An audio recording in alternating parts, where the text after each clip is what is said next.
Hello, my name is Fox and you're watching Den of Fools. Let's jump right in. The Las Vegas Open took place in Las Vegas, USA from the 19th to the 21st of January 2024. The tournament had 6 rounds with 908 players and 5,221 games played. There were multiple extra rounds amongst the top players until an eventual winner was decided, hence why they have played more games. Matt Laura won the tournament with their Necrons, Volga Giles and their Aldari came second, with Samuel Pope running Tyranids in third. Big congratulations to all these players, and apologies for the poor pronunciation of their names. The winning Necrons list takes the Hypercrypt Legion detachment.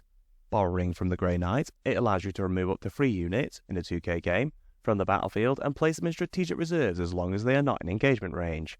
This is a very useful ability for the right army, especially if you can deep strike back onto the board. We have a host of characters, starting with Illuminator Zeras. We covered his rules in depth in our last tournament spotlight, so I will focus on the units we haven't seen before. Having said that, his ability to give -1 AP to enemy attacks and +1 AP to friendly battle line units would have been very useful on the 3 10-man squads of Immortals. I would imagine the one with the Teslas was led by the Plasmancer to get some serious anti-infantry firepower, as we discussed in the last spotlight. They take the Arisen Tyrant enhancement, which gives rerolls 1 to hit, go into full rerolls if they set up on the battlefield that turn. This enhancement allows the Tesla Immortals to get full hit rerolls to go for the criticals on 5s thanks to the Plasmancer, and you get the wound rerolls from the Immortal's ability. The devastating wound combo may be gone, but this is still some serious anti-infantry shooting, which you can get wherever it needs to be thanks to the Hypercrypt detachment. We then have 2 Chronomancers, presumably to lead the Gauss Immortals. They have the standard cryptic profile of move 5, toughness 4, a 4+ save and 4 wounds. The Chronomancer gets a 4+ invul as well as 2 powerful abilities. They give the unit they are leading -1 to hit, and they can make a move of 5 inches after the unit has shot. This gives some much needed mobility to the rather slow Necrons. Each one takes an enhancement. The Dimensional Overseer allows an additional unit to be added to strategic reserves while they are still alive, so 4 in your standard game. The Fulcrum give the unit Deep Strike, meaning it can make a lot better use of the ability to go into strategic reserves at the end of the turn. Next we see 2 of the powerful Catan shards. Both move 6, with toughness 11, a 4+ save and invul with 12 wounds. They also have a 5+ feel no pain and half all incoming damage to make them very hard to take down, even with dedicated anti-tank. The Nightbringer has his Gaze of Death, which makes D3 attacks out to 18 inches. He hits on 2s at strength 12, AP 3 and damage D6 +3. In melee he is suitably a beast, making 6 attacks on the strike profile at strength 14, AP 4 and damage D6 +2. If you have a lot of enemies you need to kill, the Sweep makes 14 attacks at strength 8, AP 2 and damage 2, a great profile for Marines. He also has a life drain which dishes out some mortal wounds at the end of the fight phase. For every enemy unit within 6 inches, you roll a d6, and on a 4+ they take d3 mortal wounds. The Void Dragon is an anti-vehicle specialist, with most of his attacks having anti-vehicle 2+. The Spear makes 1 attack at 12-inch range. He always hits on 2s at strength 4, AP 3 and d6 +2 damage with anti-vehicle 2+. He also has an anti-infantry ranged attack with his Voltaic Storm. It makes d6 +3 attacks with blast and sustained hits 2, out to 18 inches, at strength 7, AP 1 and damage 2. In melee he can strike with his spear, making 5 attacks at strength 12, AP 3 and damage d6 +2, with anti-vehicle 2+. The sweep profile makes 10 attacks at strength 8, AP 1 and damage 2. If that wasn't enough, he also makes 6 extra attacks with the tail blades at strength 6, AP 1 and damage 1. Both of these are monsters in melee, with the Void Dragon being very good against vehicles, and the Nightbringer very good against pretty much anything. Finally, we have Imhotep as the Warlord, who has the standard Overlord profile. They do a decent amount of personal damage with the Staff of the Destroyer, however his abilities are what make him stand out. He generates a CP each turn, which is very useful in general, and he can deal a decent number of mortal wounds once per game. For some more anti-tank, we have 3 Locust Heavy Destroyers. They move 8 with toughness 6, a 3+ save and 4 wounds. Their big Gauss weapons make 1 shot at 48 inches, hitting on 3s with heavy and lethal hits. The attack is strength 14, AP 4 with a flat damage of 6. You get reroll wounds of 1 against monsters and vehicles, which is useful for the very powerful single anti-tank shot. We have 2 squads of Scarabs for mobility and objectives, followed by a squad of Death Marks. They very much like this detachment as they can deep strike, allowing them to get their snipers wherever they need to be. They have the same profile as an Immortal, with their Synaptic Disintegrators making 1 shot at 36-inch range with heavy and precision. They hit on 3s with strength 5, AP 2 and damage 2, which is decent for mostly infantry. They can also essentially all-spec scan once per turn, which is nice when it comes up. Perhaps the star of the show is the single monolith. The massive vehicle moves 8 with toughness 13, a 2+ save and 22 wounds. It can deep strike, which means it can teleport all game, and one Necron infantry unit can reappear within 6 inches of the monolith in each of your reinforcement phases. They also have some decent anti-tank shooting, with the Death Rays and the Particle Whip, which makes 3d6 attacks out of 24 inches, with blast and devastating wounds. They hit on 3s at strength 8, AP 1 and damage 2. The ball also does decent melee damage, making 6 attacks hitting on 2s at strength 8, AP 2 and damage 3. It is already a decent looking unit, but the Hypercrit detachment is seemingly made for the monolith. No less than half of the available stratagems are made for the monolith. One allows you to essentially use its ability again when a unit has been attacked and loses a model, while another can give enemy weapons hazardous. One allows a unit which uses the monolith ability to charge, and you can give it a 4+ invul if so desired. What is really interesting is the stratagem to allow a unit coming from deep strike to arrive just outside 3 inches from enemy models. The winner did teleport into the second place player's backline with their monolith to win the final game, making 2 6+ saves in the process. The second place Daldari list takes the exact same choices we saw in our previous tournament spotlight. They even have the same enhancements and war gear on the characters, further emphasising what the perceived best Daldari lists are at the moment.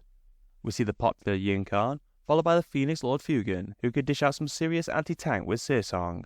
There is an Autark Wayleaper as the Warlord, with the Phoenix Gem enhancement. Finally, we have the Spirits here with Fate's Messenger, to lead the 10-strong squad of Wraithguard with Wraith Cannons. They take the max number of Night Spinners, with 2 squads of Warp Spiders. Always these units are very popular amongst competitive Eldari players. For even more mobility, there is 2 squads of Swooping Hawks. The only difference between this list and the one that came second at the Not Super Major is the inclusion of a 5-man squad of Rangers, presumably to help with objectives. After talking about these units on numerous occasions, I thought I would cover them quickly so we can get onto the third place list. The third place Tyrannys list takes the Unending Swarm detachment. It allows your endless multitude units, Termagants, Gargoyles, Neurogaunts and Hormagaunts, to make a d6-inch surge move when the enemy destroys a model after shooting at an endless multitude unit. This list certainly takes enough of those, with 4 full squads of Termagants, a full squad of Hormagaunts, Gargoyles and Neurogaunts, for a total of 140 models. The stratagems help out these units, such as a -1 to hit, a boosted surge move, sustained hits 1 which trigger on a 5+, and most importantly of all, the ability to bring back an identical endless multitude unit when one is destroyed. With all of this, I would imagine this list was a bit of a nightmare to deal with. For HQs, we have a Hive Tyrant in the exact same setup as we saw in the last tournament spotlight. Their ability to allow 1 free battle tactic stratagem, such as giving -1 to hit to one of your endless swarms. We have the seemingly obligatory Death Leaper, who is seen in most competitive Tyrannid lists. It has Lone Operative, with Infiltrators, Stealth and Fights First. They have an 8-inch movement, with Toughness 6, a 3+ save and 4+ invul, protecting 7 wounds. You gain a CP when it kills the character with its 6 precision melee attacks, which hit on 2s at strength 7, AP 2 and damage 2. In addition, when enemy units are within 6 inches of the model, you worsen their leadership by 1, and in the Battle Shock step of their command phase, they must take the test when below starting strength. We have the Neuro Tyrant as the Warlord, which improves your Shadow of the Warp by subtracting 1 from the Battle Shock test. In the command phase, they can make 2 Tyrannid units within 18 inches, always in Synapse range, and they have a decent Flamer-esque attack. It makes 2d6 attacks at 18 inches, at strength 5, AP 1 and damage 2. The attack has precision and is also psychic. I would imagine it was leading the big squad of Neurogaunts. When leading the unit, it gets +1 to hit, and +1 to wound as well if the enemy is battle shocked. For the rest of the list, we have the obligatory Biovore, and no less than 3 Exocrine. The Exocrine are very popular at the moment, with their versatile bioplasmic cannons, which make d6 plus 3 shots with blast, hitting on 3s at strength 8, AP 3 and damage 3. It also has heavy to give you +1 to hit if you remain stationary. We have a single Lictor, which is essentially a slightly worse version of the Death Leaper, with 1 less wound and no Battleshock debuff. We then have 2 Neuro Lictors, which again has a very similar abilities to the Death Leaper and normal Lictor, but with toughness 5 and 7 wounds. They can make an enemy unit take a Battleshock test, and Battleshocked enemy units within 12 inches have -1 to hit, and you get +1 to wound when shooting at them. The fact they all have Infiltrators, Stealth and Lone Operative make them very annoying to get rid of, while also giving you some good board control. They are all anti-character with precision weapons, and they give you a CP if they kill an enemy character in melee. They also have some useful Battleshock manipulation, which is quite nice with the improved Shadow of the Warp from the Neuro Tyrant. While the enemy is trying to deal with the mass swarms of Endless Multitude, I would imagine these guys are very helpful for objectives. Finally, we have a squad of Venom Thropes, which will be nice for this army in particular. They give all Tyranid units within 6 inches the benefit of cover and stealth for infantry. I would imagine these ran up with the swarm units, trying to get as many of them as possible within its aura. They also have stealth themselves, defending their toughness 5, 4+ save with 3 wounds each. If they do get in melee, they make 5 attacks, hitting on 3s at strength 3 and damage 1, but they do have anti-infantry 2+. Unsurprisingly, the Space Marines are the most played faction with 19.82%. Necrons are in second with 9.03%, followed by Chaos Space Marines in third with 8.15%. It takes our resident stats guru and Ultramarine fanboy Fearless Fox many hours to collect all the data. It would be great if you could show your appreciation by liking and sharing the video. It really helps us with the God algorithm of YouTube. We have grouped the win rates by colour, with the key at the bottom of the screen. The Lees of Votann top the win rates with 56%, followed by the tournament winner Necrons with 55.6%. The tournament runner-up Eldari are the first faction in the Goldilocks zone, with a 54.3% win rate. The Thousand Suns come next with a win rate of 53.1%, with Chaos Space Marines on 50.2%. The Loyalist Marines come next with a win rate of 50.1%, which is rather impressive compared to their win rate on the weekly show. The World Eaters are the last faction in green with a 50% win rate. The majority of factions are in yellow, with the tournament third place finisher Tyranids getting a win rate of 43%. The Admech unfortunately did not perform too well, only winning a third of their games. The majority of the Chaos Warbands are unknown, with the 2 White Scars players getting a 63.6% win rate.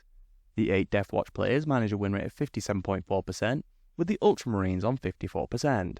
The Dark Angels get a win rate of 53.7%, followed by the Blood Angels on 53.3%. The most popular chapter, the Black Templars, get a win rate of 52.4%, with the Raven Guard on 51.7%. The Space Wolves are the last chapter in the Goldilocks zone, with a win rate of 48.2%.